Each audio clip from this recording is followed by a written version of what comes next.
정치권 관심 뉴스들 진단해보는 나이트 포커스. 오늘은 김재섭 국민의힘 도봉갑 당협위원장 그리고 서영주 더불어민주당 상근 부대변인 두 분과 함께하겠습니다. 어서 오십시오. 네, 안녕하세요. 예, 안녕하십니까.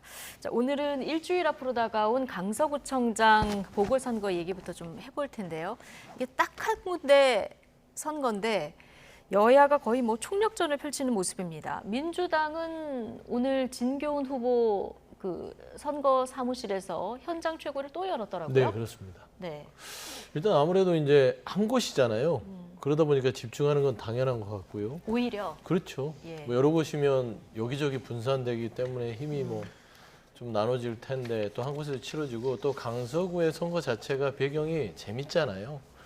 그러니까 이 구청장 선거의 원인을 제공한 후보가 대법원에서 유죄 판결로 직을 상실해서 재보고를 했는데 이게 대통령께서 대법원 판결 3개월 만에 사면권을 통해서 다시 복귀를 시켜줬는데 이 후보가 다시 그 강서구 구청장 후보로 나온다. 참 기괴한 현상이긴 해요. 그러다 보니까 국민들도 이게 뭐지 이런 선거가 성립될 수 있나? 과연 이 후보가 당선이 될 수 있을까? 라는 차원에서는 관심이 많습니다. 이건 이제 국민적인 시각이고요. 하지만 이제 정치권에서는 국민의힘이나 민주당이나 이거는 이제 윤석열 대통령께서 실질상 그러니까 네. 뭐 직접적으로 표면적으로는 할 수는 없지만 실질상 김태우 후보를 공천했다고 봤을 땐 이거는 이 국민의힘의 김기현 대표가 공천했다기보다는 윤석열 후보 대통령이 보낸 후보다라는 차원에서 이 후보를 꺾게 되면 정권에 대한 심판이다.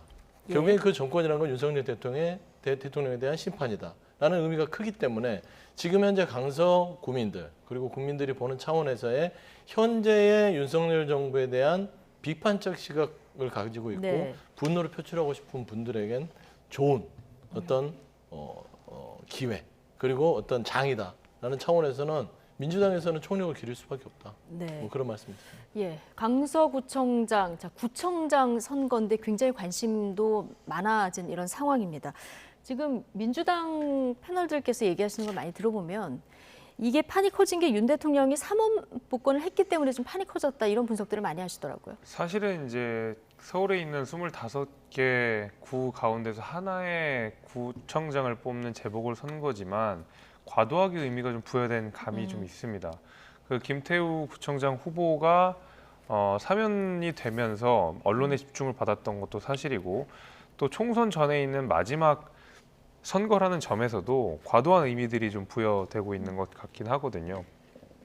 게다가 이재명 대표는 이런저런 사법 리스크부터 시작해서 정치적 위기를 겪고 있는 가운데서 유일하게 해볼 만한 선거처럼 돼버렸습니다. 게다가 이재명 대표는 본인이 대통령 선거에서 패배한 이후에 뭐 보궐선거에도 본인 스스로가 출마했지만은 지방선거에서 참패하는 결과를 가지고 왔거든요. 네. 그렇다 그러면 이재명 대표는 처음으로 이길 수도 있는 선거를 치르는 그런 형국이다 보니까 아무래도 민주당 입장에서는 이번 선거의 의미를 최대한 과대 해석해가지고 굉장히 민주당이 이번에 정권 심판을 세게 할 수 있다라는 이미지를 그리고 그런 메시지를 부여하고 싶은 것 네. 같다는 느낌은 좀 듭니다. 그러나 제가 말씀드린 대로 재보궐 선거는 되게 특히 이제 기초단체장에 있는 선거는 사실은 선거 있는지도 모르고 지나가는 경우들도 많거든요. 그래서 민주당 입장에서는 과도하게 해석을 해주고 싶은 마음은 알겠습니다만은 저희는 그냥 담담하게 선거 중에 하나 그리고 이번 선거 결과에 따라서 차기 총선에 국민의힘 스스로가 땅 다지기를 할 수 있는 뭐 예. 어떤 하나의 뭐 분기점 같은 정도로 새기고 있습니다. 예. 자, 아직 병상에 있는 이재명 대표 유튜브 채널을 통해서 오늘 메시지를 냈거든요. 이 얘기 잠깐 듣고 오시겠습니다. 반갑습니다. 더불어민주당 대표 이재명입니다. 자랑스러운 동지 여러분의 애국심과 애당심을 믿습니다. 고맙습니다. 네. 사실 영장이 기각된 이후에 맨 먼저 챙긴 것도 강서구청장 선거였고요. 오늘 또 병상 메시지가 이렇게 나온 거거든요. 자, 실제 이재명 대표 유세 지원을 위해서 지금 조기 퇴원하는 이런 방안도 검토 중이다. 이렇게 얘기가 나오고 있는데 올해부터 그 사전 투표가 진행되지 네, 않습니까? 언제쯤 복귀하게 될까요? 원래는 마음 같아서는 당장이라도 나와서 조금 지원 유세를 하고 싶은 생각이 있었던 걸로 알고 있습니다. 근데 이제 병원 측과 여러 가지를 따졌을 때 회복의 정도가 네. 그렇게 이제 외부 활동을 왕성하게 할 만큼은 아니다. 라는 차원에서는 지금 오늘 병상에서 영상을 공개했는데요.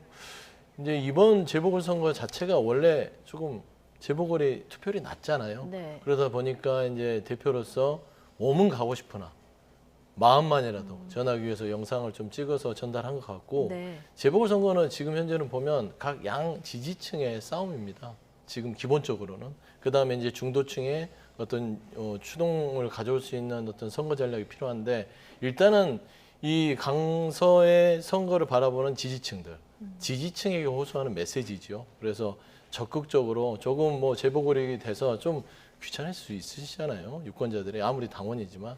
하지만 이 선거의 의미들이 매우 엄중하고 이번 정권에 대한 어떤 분노를 표출할 수 있는 그런 기회이기 때문에 투표장으로 좀 나와달라라는 네. 어떤 메시지를 주신 것 같은데요. 아마 지금도 조금이라도 좀 몸이 좋아지면 당장이라도 나올 것 같다는 예. 그런 얘기들이 있습니다. 대략 언제쯤 그는 제가 뭐 당에서 예상하고 계십니까? 병원 측하고 뭐 어떻게 뭐 개인 환자의 예. 상태를 얘기할 수는 없지만 늦어도 뭐 주말 안에는 움직이지 주말. 않을까. 선거가 끝나기 전에는 아무래도 한 번쯤은 예. 등장하실 생각은 가지고 있는 것 같습니다. 예. 어쨌든 이재명 대표 업무 복귀는 강서구청장 선거 현장이 될 것이다. 자, 이런 전망이 많이 나오고 있는 상황이고요. 국민의힘 뭐 이미 메머드급 선대위 구성하지 않았습니까? 특히 이제 강서에 충청권 인구가 많다 이런 점 착안해서 충청권의 중진 인사들을 이제 공동 선대위원장으로 전면에 내세웠는데 뭐 선거 판세에 좀 도움이 된다고 보십니까? 뭐 아무래도 저는 이렇게 많은 중진 의원들이 이번 선거에 열성적으로 임하는 것은 다름이 아니라 어떤 여당으로서의 힘을 보여주고 싶은 것이 저는 강하다고 생각합니다. 네. 사실은 객관적으로 냉정하게 지금 김태우 후보와 민주당 후보 둘 사이의 지지율을 보게 되면 김태우 후보가 여러 개의 여론조사상 좀 밀리는 양상을 보여주고 있는 것이 사실이거든요.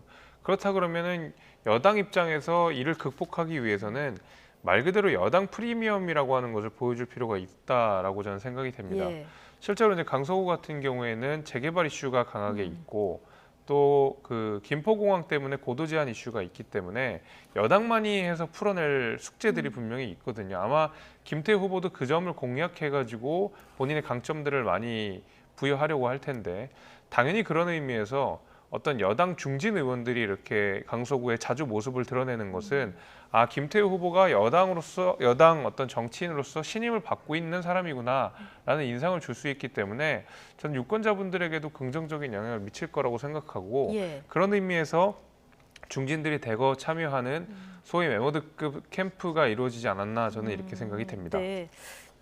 구청장 선거기 때문에 그 여당 프리미엄을 가지고 전략을 세운 것들도 어느 정도 영향이 있을 것 같고 뭐 여러 가지 의미에서 이런 중진들로 좀 메머드급 선대위를 꾸린 것 같다 얘기하셨는데 앞서 이제 과도하게 좀 의미를 부여하는 것 같다 김재섭 위원장께서 오늘 이 얘기를 하셨는데 어제까지만 해도 김기현 대표가 뭐 기자회견 간담회도 취소하고 유세전 나가고 총력전을 하는 모습이었었거든요. 오늘 잠깐 숨고르기 들어간 것 같기도 하고 그리고 여러 가지 인터뷰 내용을 보면 조금 뭔가 뭐랄까요? 이번 선거 의미를 조금 축소하는 이런 인터뷰 내용들이 좀 눈에 띄어서 전략을 좀 수정한 거 아니냐 이렇게 보시는 분들도 있더라고요. 저는 그렇게 보진 않고요.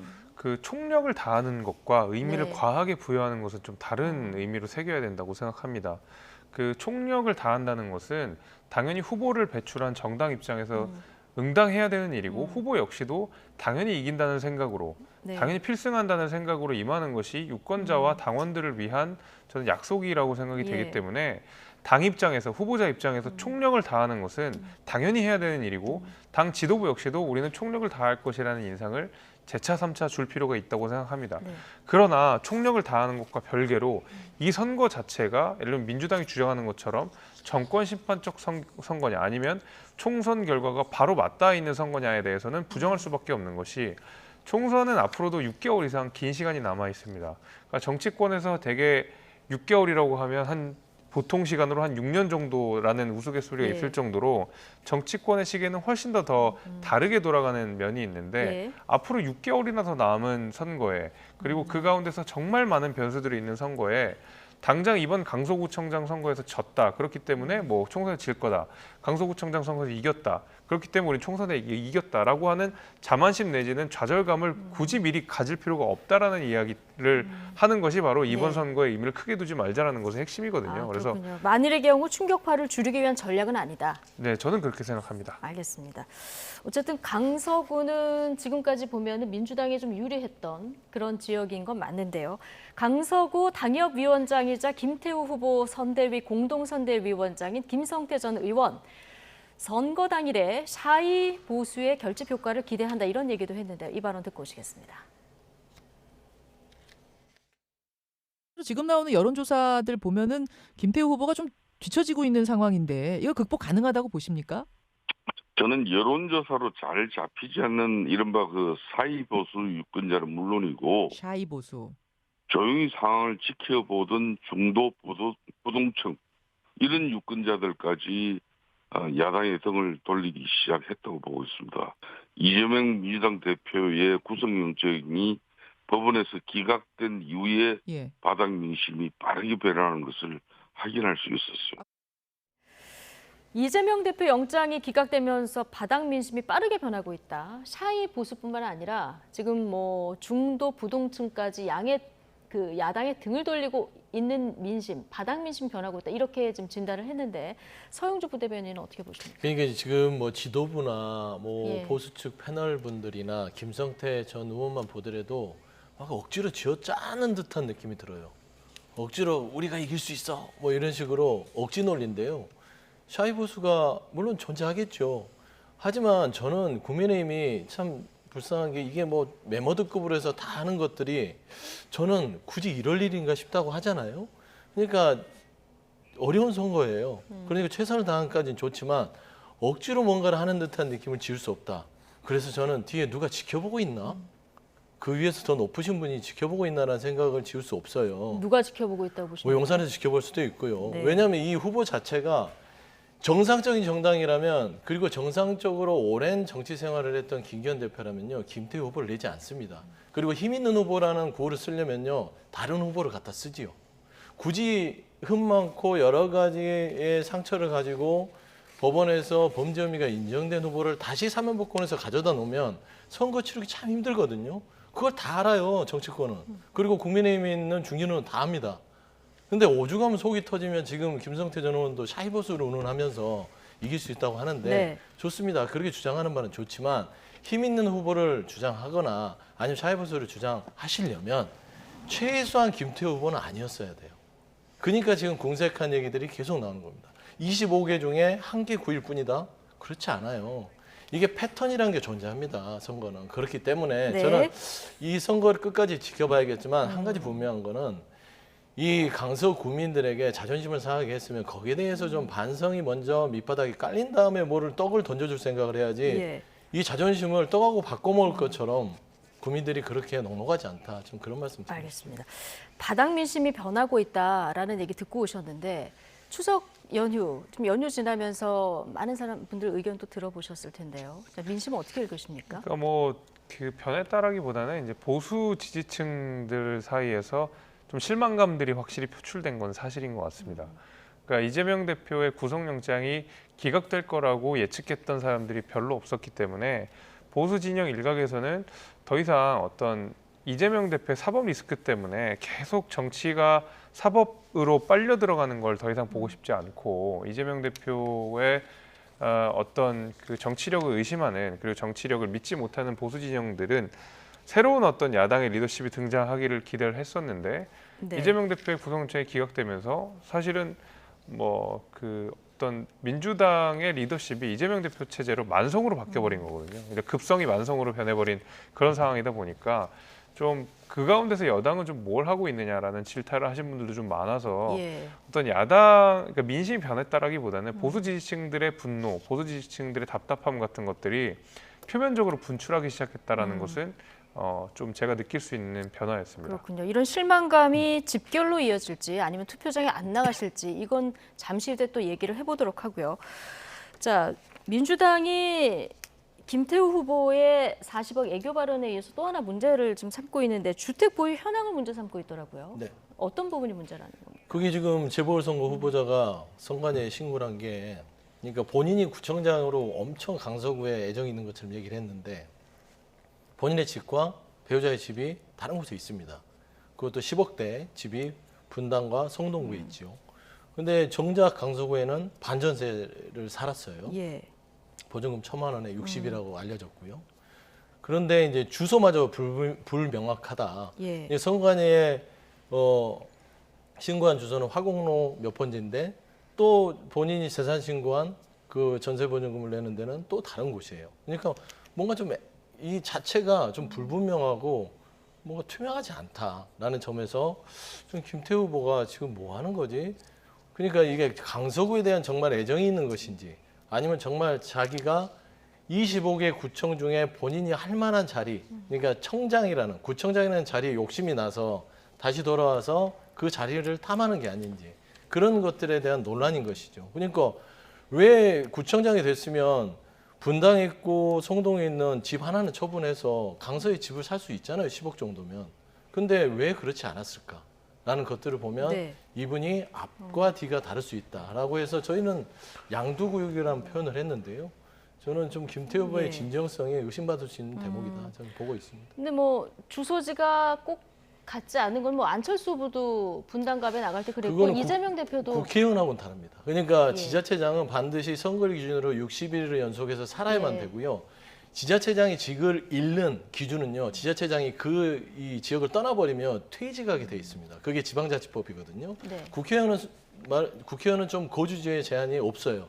다만 유권자들이 봤을 때 우리 지역에 살지 않는데 여기에 출마해라는 부분들을 좀 면하기 위해서 거기에 거주를 하는 것이고 지자체장은 반드시 지방자치법에 따라서 그 지역에 거주를 해야 됩니다. 알겠습니다. 유권자들이 이 문제는 어떻게 판단할 거라고 보십니까? 그러니까 뭐 집이 있으면 제일 좋을 것 같고 네. 그러니까 당연히 그곳에서 태어나서 자라서 터전을 일구고 한 후보들에게 조금 더 신뢰를 주는 것은 사실이지만 결정적으로 구청장이 그 가운데 일을 하는데 내 소유의 명의에, 그러니까 내 명의에 자가가 어디에 있느냐 자체가 결정적인 기준은 아닐 거라고 봅니다. 당연히 강서구에 집이 있었으면 더 좋았겠지만 그리고 그 지역 구민들께서도 조금 더 좋게 보셨겠지만은 그것이 어떤 선거를 가르는 결정적인 기준은 아닐 거라고 보고 오히려 강서구에서 거주하고 계시는 강서구에 예. 집을 소유하고 계시는 분들에게 실제로 구청장으로서 어떤 역할을 할 수 있느냐, 어떤 일들을 할 수 있느냐를 더 유심히 볼 거라고 생각이 되고 네. 특히 이제 강서구는 말씀드린 대로 재개발 이슈가 굉장히 뜨거운 데고 또 고도 제한 문제가 강하게 걸려 있는 상황이기 때문에 여당만으로서 풀 수 있는 것들이 있거든요. 아마 실제로 집을 소유하신 분들은 그렇게 냉정하게 어떤 경제적인 면의 관점에서 투표를 예. 하실 거라고 저는 생각이 됩니다. 예. 자, 이번에 투표율도 변수인데요. 하태경 국민의힘 의원 같은 경우는 40%까지는 고정 지지층이 얼마나 나오느냐 이 싸움이고 50% 이상이 되면은 이제 선거 전략을 잘 이끈 쪽이 유리할 것이다. 뭐 이런 분석도 내놨던데요. 이번에 투표율 얼마나 될 거라고 예상하십니까? 저는 통상적인 투표율이 이제 30% 중반에서 40%가 나와요. 네. 뭐 그 정도도 뭐 양호한 것이죠. 근데 뭐 하태경 의원이 50% 얘기를 하는데 저도 한 50%를 기대하는 바는 이게 재보궐선거가 전국에서 유일하게 한 곳에 있고 지금 현재 윤석열 정부에 대한 여러 가지의 분노를 표출할 방법이 없어요. 네. 물론 표본이 이 52만의 강서 구민이라 할지라도 이 국민들은 지금 뭔가를 투표를 통해서 자기 의사를 표현할 방법밖에 없잖아요.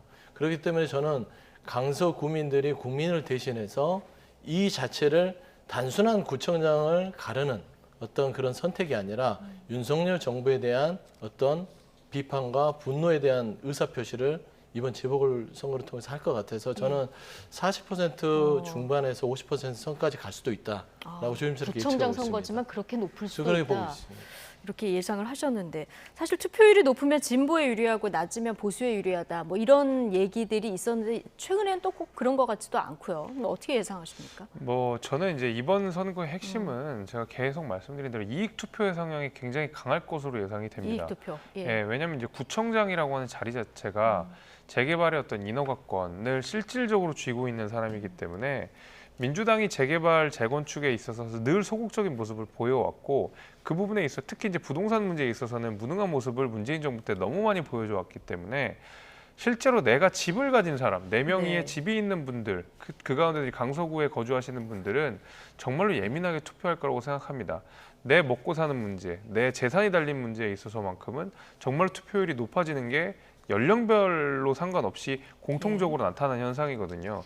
그렇다 그러면 재개발 이슈가 아주 뜨거운 강서구 같은 경우에는 투표율이 어느 정도 될지는 제가 잘 모르겠습니다만은 적어도 그 투표를 하시는 분들 가운데서 집을 소유하신 분들 그리고 재개발 이슈가 걸려 있는 분들이 대거 투표장에 나갈 가능성은 전 대단히 높고 그것은 당연히 그 국민의힘 후보에게 조금 더 힘을 실어주는 방식으로 될 거라고 저는 보고 있습니다. 재개발, 재건축 이슈가 의외로 좀 여당 쪽에 유리하게 작용해서 결과가 나타날 수도 있다. 저는 자, 그렇게 이 얘기를 생각합니다. 오늘 계속 많이 해주셨는데요. 어쨌든 여야가 사활을 걸고 준비하고 있습니다. 그런 만큼 이번 선거에서 패배하는 쪽은 큰 타격을 입을 것이라는 전망이 적지 않은데요. 이런 가운데 오늘 아침 김종인 전 비대위원장의 발언이 주목받고 있습니다. 듣고 오시겠습니다. 구청장이라는 가장 기초단체 장을 뽑는데 예. 당이 그렇게 거기 전력을 쏟아 부어 정도로 한다는 것이 뭐가 취약하다 하는 것을 스스로 입증하는 거라고 난 봐요. 그러니까 결국은 만약에 그렇게 정력을 전체를 다 쏟아붓다가 자기네들이 바라는 대로만 안 되면은 그다음은 어떻게 할 거예요? 그냥 이대로 나온다면 이 충격파는 국민의힘에 얼마나 갈까요? 누가 책임을 져야 되겠죠, 거기에 대해서. 당을 대표하는 사람이 질 수밖에 없는 것이고. 이재명 대표도 내년에 총선에서 성공을 못할 것 같으면 정치적으로 결국은 자기도 타격이죠. 엄청난 타격을 보고 정치 생명이 거기서 끝날 수도 있는 그런 상황이기 때문에 이재명 대표도 사실은 냉정하게 스스로 생각을 해야 할 필요가 있다고 생각을 해요. 예. 자기가 내년 선거를 지휘했을 적에 과연 그것이 더 효과적이냐, 그렇지 않으면 자기가 지휘봉을 놨을 때가 더 효과적인 거냐. 김종인 전 비대위원장은 일단 구청장 선거 왜 이렇게 사력을 다하냐 이 얘기가 좀 전제가 돼 있는 것 같고요. 어쨌든 불리한 지역에서 여당이 총력을 정말 사활을 다하는 만큼 지면 누군가 책임을 져야 되고 그건 당대표가 책임을 질 수밖에 없다 이런 얘기인데 동의하십니까? 일단 두 가지 관점에서 먼저 말씀을 드리면 첫 번째로는 총력을 다할 필요가 없다라는 말에서는 저는 그거는 좀 동의하기 어려운 것이 왜냐하면 후보를 처음부터 안 냈으면 상관없을 텐데 적어도 후보를 낸 입장에서 그리고 선거 지역이 단 하나밖에 없는 상황 속에서 국민의힘 지도부가 이를 방관하는 것은 저는 오히려 후보를 낸 정당으로서의 책임을 방기하는 것이라고 생각하기 때문에 기왕에 후보가 나온 이상 최선을 다하는 것은 저는 맞다고 보고요. 당연히 선거 패배에는 일정한 책임을 질 거라고 생각합니다. 그것이 지지율이든 아니면 리더십 위기든 여러 가지로 좀 오겠지만은 이번 선거 결과에 따라서 그렇다고 해서 지도 체제가 무너지고 살고라고 생각하진 않고 이겼을 때는 이긴 대로 추스리고 가야 되는 것이고 지면 또 지는 대로 추스리고 가는 게 맞다고 봅니다. 그래서 결국 이번 지도부의 최종 종착점은 앞으로 내년에 있을 총선이어야 하고요. 그 총선 가운데서 이번 선거의 의미를 우리가 총선을 가기 전까지의 얼만큼 잘 다지고 하느냐의 하나의 분기점으로 봐야 되는 것이지 이것이 최종 종착점으로 오면 안 된다고 생각합니다. 네, 이재명 대표 관련해서도 조언을 했는데요. 자, 내년 총선에서 내가 지휘할 때와 내가 지휘봉을 놨을 때 어떤 것이 효과적인지 좀 따져봐야 된다. 이 얘기를 하면서 나라면 지휘봉을 내려놓겠다는 어떤 이런 뉘앙스의 얘기를 했거든요. 네. 어떻게 들으셨습니까? 김종인 위원장의 개인적인 생각이겠죠. 그리고 누구에게나 당대표라면 그런 고민할 겁니다. 김기현 대표도 똑같은 생각을 하지 않겠습니까? 네. 본인이 지휘봉을 잡고 갔을 때와 잡지 않았을 때 뭐가 효과적일까? 그건 어떤 당이든 공당의 대표로서는 총선을 앞둔 대표들은 다 고민하는 것이에요. 근데 이제 김종인 위원장이 봐서는 이재명 대표가 내려놓는 게 좋겠다라고 얘기를 하시는 것 같아요. 그래서 다분히 개인적인 얘기고 저는 이제 뭐 그 부분은 이 정도로 가능하는데 저는 그 김기현 대표에 대해서는 조금 덧붙이고 싶은 게 안쓰러워요. 저는 김기현 대표를 보면서 야 오랜 정치 생활 속에서 너무나 많은 산전수전을 겪었을 텐데 이번처럼 힘든 경우는 없겠다. 정말 강서구의 김태우 후보가 아니고 본인이 결정한 후보를 냈었다면 고생을 해서 선거의 승패에 대해서 책임을 지라면 질 수 있을 건데 억울할 것 같아요. 저는 김기현 대표는 용산의 외통수에 걸려 있어요 지금. 이겨도 본인이 자신의 공천권을 행사할 수 없는 그런 차선에 빠지고 지면은 무조건 대표직을 내려놓을 수밖에 없는 상황이 되는 것입니다. 그래서 결국에 김기현 대표는 울며 겨자 먹기식으로 최선을 다하는 것인데 그래도 이겨야 본인의 대표직은 유지하되 공천권은 용산에 내놓을 수밖에 없는 처지에 놓였기 때문에 저는 이런 정치 상황을 보면서 참 냉정하기도 하고 네. 김기현 대표 참 인내심이 좋으시구나 그런 생각도 듭니다. 외통수에 걸려 있는 김기현 대표가 안쓰럽다 이런 얘기도 해주셨는데, 자 다음 주가 선거입니다. 뚜껑을 열어봐야 아니까요. 결과는 좀 지켜보도록 하고요. 자 지금부터는 포털 다음에 수상한 응원 클릭 수 이게 논란이 됐는데요. 이 이야기를 좀 해보겠습니다. 지난 1일에 열렸었죠. 한국과 중국의 남자 축구 8강전. 자, 이 경기 당시에 다음 응원 홈페이지에서 우리나라보다 중국을 응원한 그 클릭 수가 뭐 압도적으로 많아서 논란이지 않았습니까? 오늘 내막의 일부 내용이 좀 공개가 됐어요.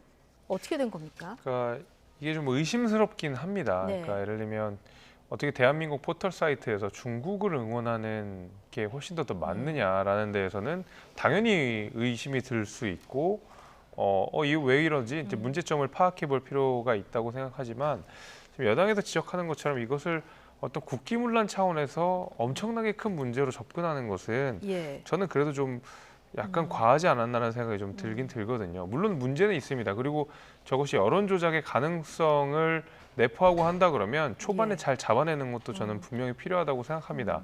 다행히 저것이 어떤 스포츠에 국한된 문제였기 때문에 어떤 정치적인 문제로 비화하진 않았겠습니다만은 만약에 저게 선거 직전에 어떤 선거에 영향을 주는 방식으로 여론이 조작됐다 그러면 그것은 뭐 중국의 문제가 아니라 뭐 포털 사이트의 문제가 아니라 말 그대로 민주주의 자체를 훼손할 수 있는 민주주의를 네. 왜곡시킬 수 있는 굉장히 심각한 사안이거든요. 그러니까 아직까지는 축구 경기 내에서만 벌어졌던 사건이기 때문에 지금 당장 국민의힘에서 국기문란이라는 정도의 강한 메시지를 내는 거는 지금으로서는 좀 과하다는 생각이 들지만 앞으로 총선이 좀 남아 있습니다. 그리고 과거에 소위 드루킹 사건으로 인해서 민주주의가 한번 왜곡될 뻔했던 사건이 한번 있었거든요. 이제 이런 것들에 대한 노파심으로써 지금부터 이런 시스템들을 정비해 나가면서 민주주의가 왜곡되지 않도록, 민의가 왜곡되지 않도록 하는 작업들을 하는 그런 어떤 신호탄 같은 정도의 의미로 새기는 것이 저는 제일 좋을 거라고 봅니다. 예, 어쨌든 오늘 방통위도 조사를 하고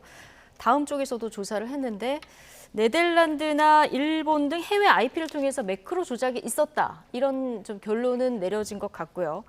자, 국민의힘의 대응은 좀 지나친 면이 있다는 얘기를 미리 좀 해주셨는데 한덕수 총리는 즉각 여론 조작 방지를 위해서 범부처 TF를 꾸려라 이렇게 지시를 했거든요. 자, 이 사안 어떻게 보고 계십니까?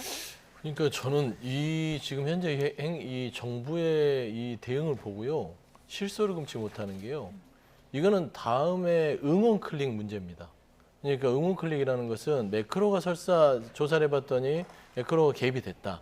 다른 데서 불순한 세력이 들어와서 이거를 누구를 괴롭혔죠? 다음이 손실을 본 거예요. 다음의 업무를 방해한 겁니다. 그래서 다음이 이 부분에 대해서 경찰에 수사를 의뢰했습니다. 경찰이 그 부분에 대해서 처벌하면 끝나는 단순한 문제고요. 이런 문제들이 발생하는 거는 네이버하고 비교가 잘 됐더라고요. 네이버는 로그인을 해서 어떤 필터 기능을 하면서 정상적인 응원에 대한 결과치가 나왔어요.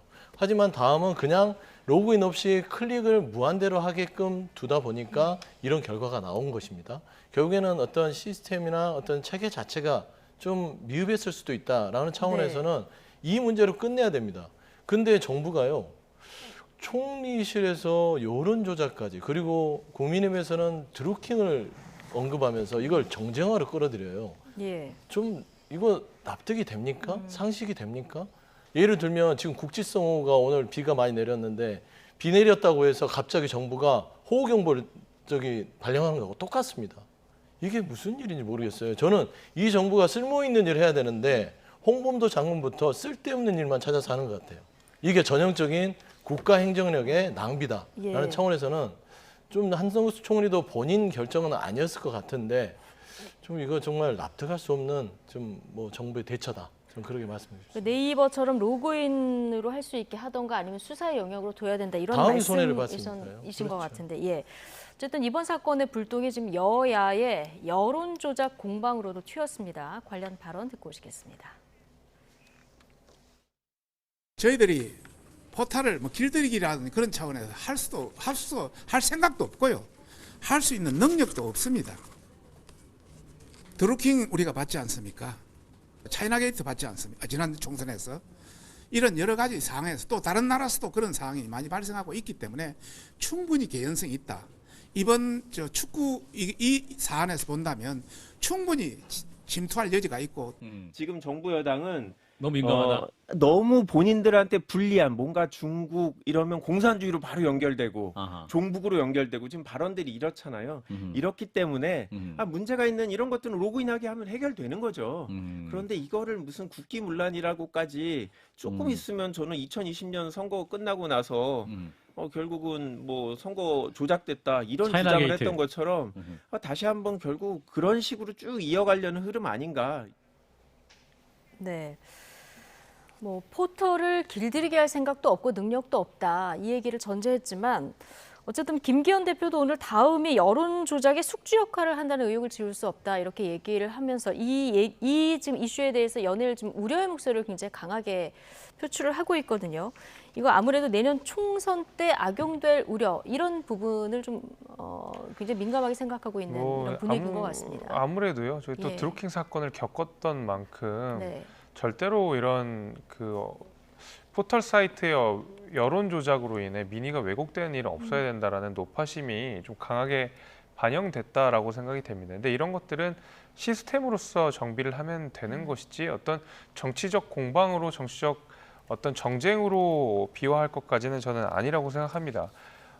그래서 저는 이제 드리고 싶은 말씀이 네. 실제로 이제 국민의 입장에서는 이런 포털 사이트 자체에 대해서 왈가왈부해라, 뭐 포털을 길들여라 이럴 뭐 여력도 그다음에 뭐 그 의지도 없는 상황이고 되려 포털을 길들이기를 하려고 했었던 것은 과거의 민주당에 더 가깝습니다. 예. 대표적으로 김남구 의원 같은 경우가 포털 알고리즘 공개법 같은 것들을 발의하면서 실제로 어떤 기업의 영업 비밀일 수 있는 내용들을 다 공개해라라고 해가지고 한번 논란이 된 적이 있었거든요. 예. 그와 관련해서 제가 김남구 의원과 토론을 한 적도 있었기 때문에 오히려 그렇게 포털을 하나하나 따져보고 그 안에 있는 알고리즘을 들여다봐서 실제로 민주당에게 감시 견제를 받게 하는 것이 오히려 민주당이 과거에 하려고 했었던 것이고 지금 국민의힘이 주장하는 것이 제가 아까 말씀드린 대로 좀 과도하게 대응하는 측면이 좀 있습니다만은 저것이 만약에 정치 섹션에 들어가서 찬반을 논하는 방식으로 민주당, 국민의힘을 서로 응원하게 매크로를 사용해서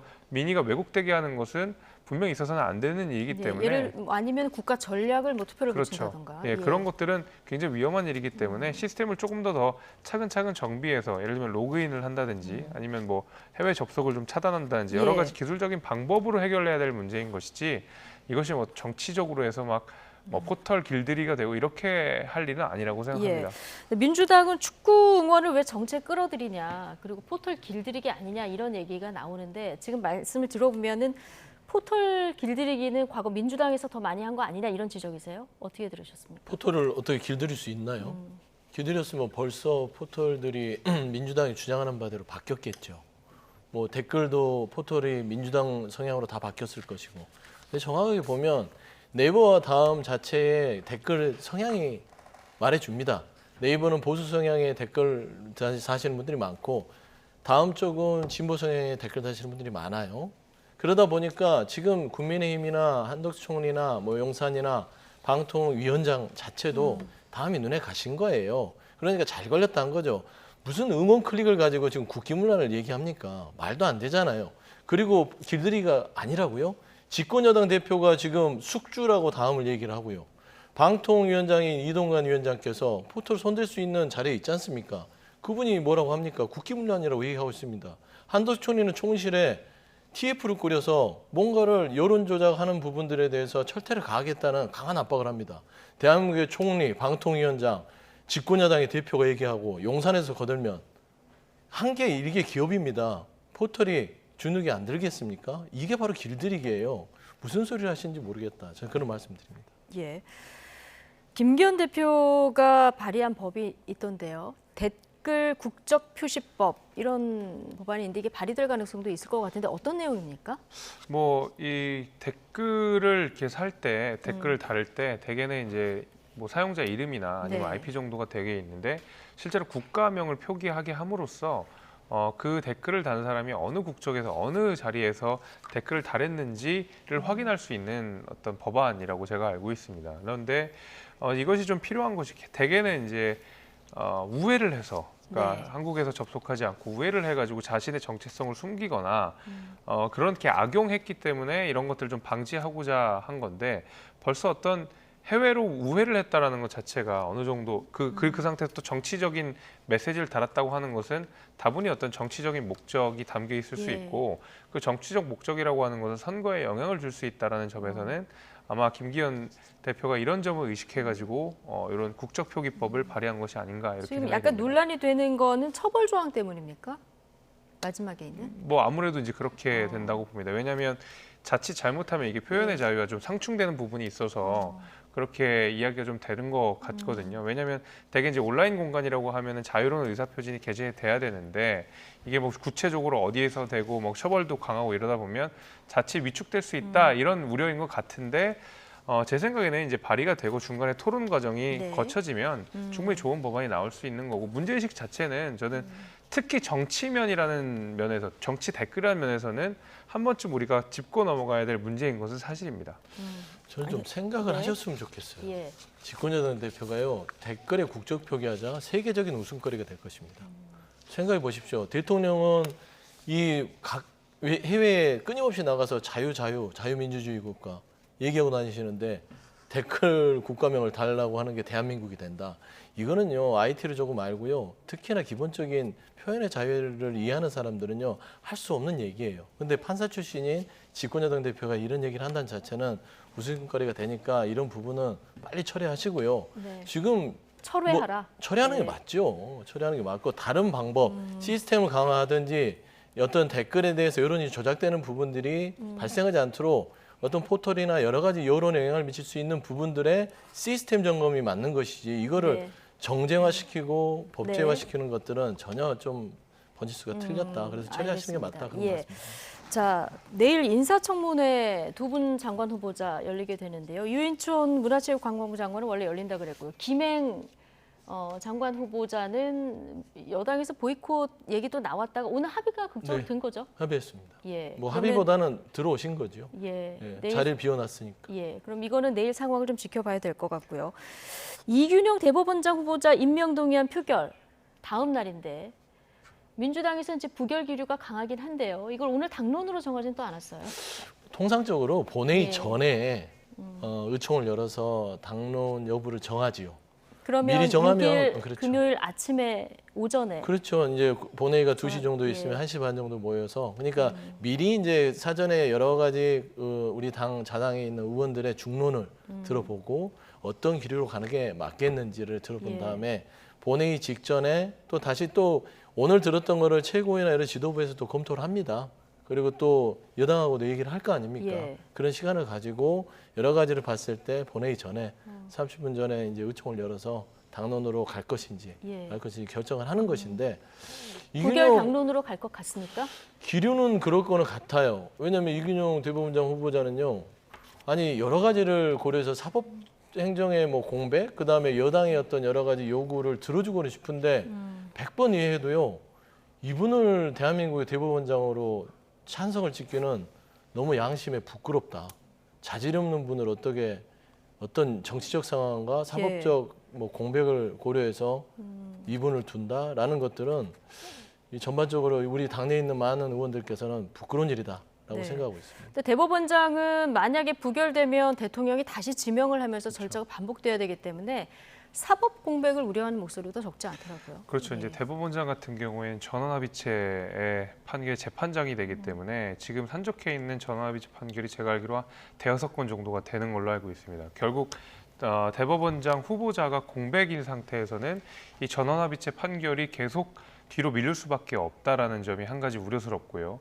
두 번째는 이제 대법원장이라고 한다 그러면 이 사법부의 수장으로서의 기능을 하고 있기 때문에 사법부의 각종 판사 임명권들을 전부 가지고 있고 법무행정의 총괄적 책임을 가지고 있는 겁니다. 그래서 단순히 어떤 대법관들 가운데서 한 명, 대법관들 가운데서 중요한 위치를 가진 사람의 한 명, 이 정도의 의미는 아니고 네. 사법부 전체의 어떤 컨트롤 타워가 부재한다는 생각을 가져야 되기 때문에 아마 임명동의안이 부결됐을 때에 그 미칠 어떤 사법적 공백이라는 것은 생각보다 굉장히 클 수 있다. 민주당이 그 부분도 고려할 거라고 보십니까? 저는 그 부분도 고려할 거라고 봅니다. 알겠습니다. 자, 어쨌든 내일과 모레까지 국회는 긴장감이 가득할 것 같습니다. 자, 김재석 국민의힘 도봉갑 당협위원장, 서용주 더불어민주당 상근부대변인 오늘 두 분과 함께했습니다. 고맙습니다. 고맙습니다.